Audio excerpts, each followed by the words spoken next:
Pangin, meron yung sa golden brown so okay,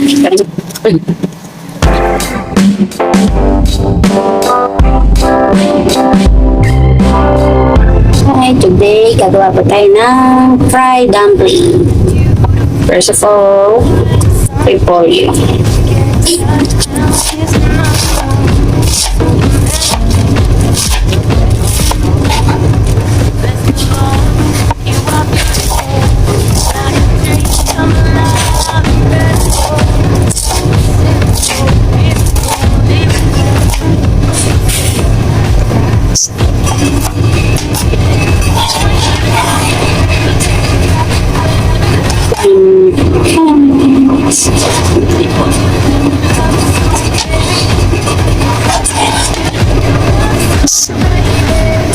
Yan na guys, tapos ng gayatin. Ngayon lalagyan natin ng asin.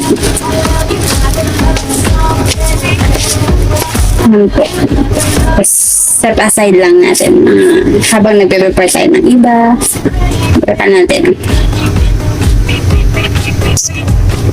And now, papatatin natin na rin ng spring onion.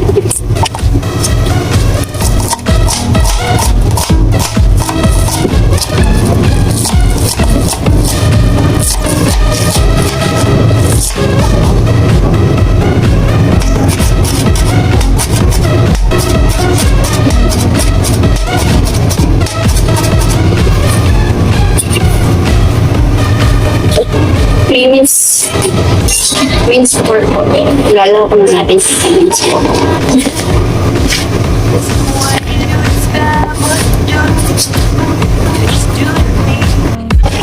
Guys, ito lang yung repolyo.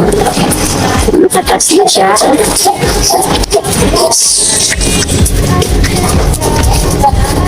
Okay na.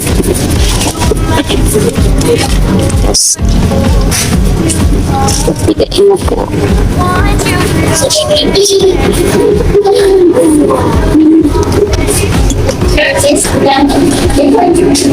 Garlic.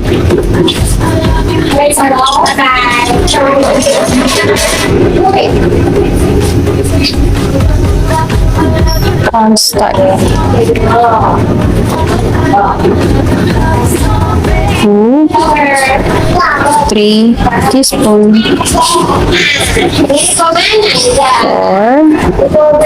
maybe 5 teaspoon.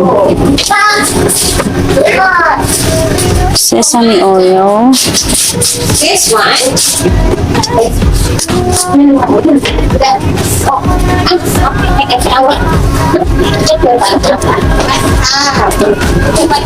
And 1 spoon of soy sauce. Do I share?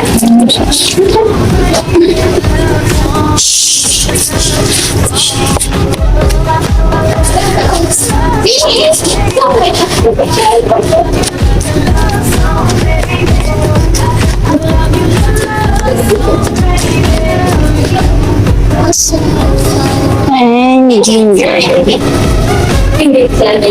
Wala kasi akong ginger powder, so I niyadjad ko na lang. Mix together. Lagyan din natin ng salt.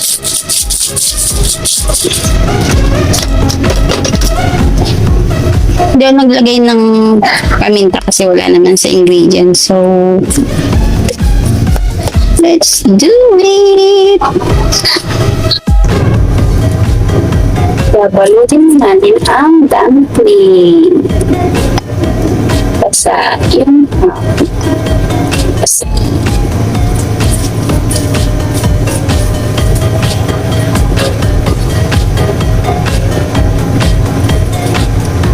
Then,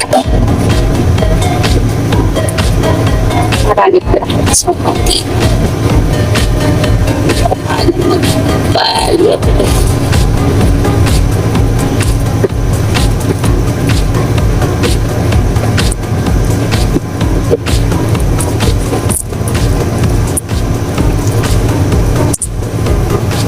Hindi tayo maalam.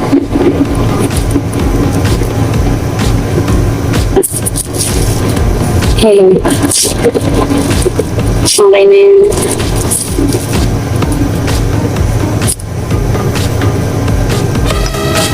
It's been said and done.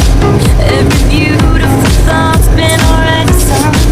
And I guess right now here's another one. So demanding, but you're the one. With the best of all, you are beautiful, like a dream come alive. Mahirap po po yung taas. Beautiful, beautiful. I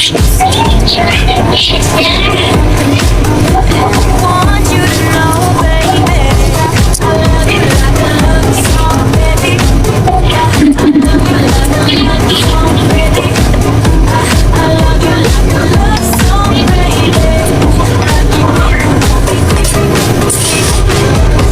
love you like a love song, baby.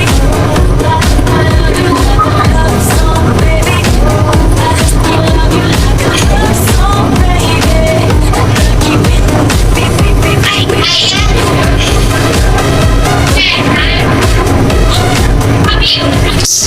Yan guys, tapos ko na siyang balutin. May try na, titikman natin kung yan po ulit.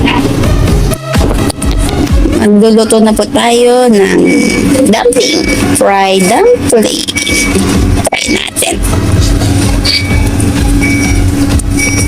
Langoy po dapat sa oil para crunchy. Aray ko! Mainit! Wait lang po natin mag-golden brown like this. Ready to eat!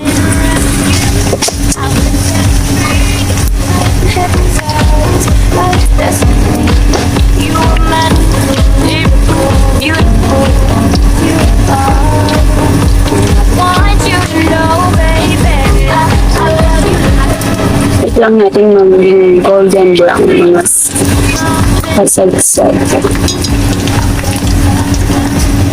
Yan na mga kasagsag. Golden brown na po. So, pwede na yan. Pero kung gusto mong mas golden, mas better.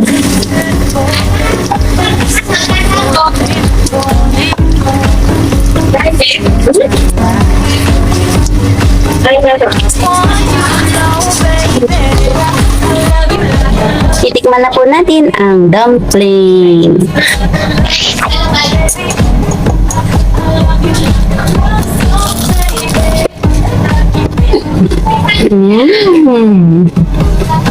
Really? Wait.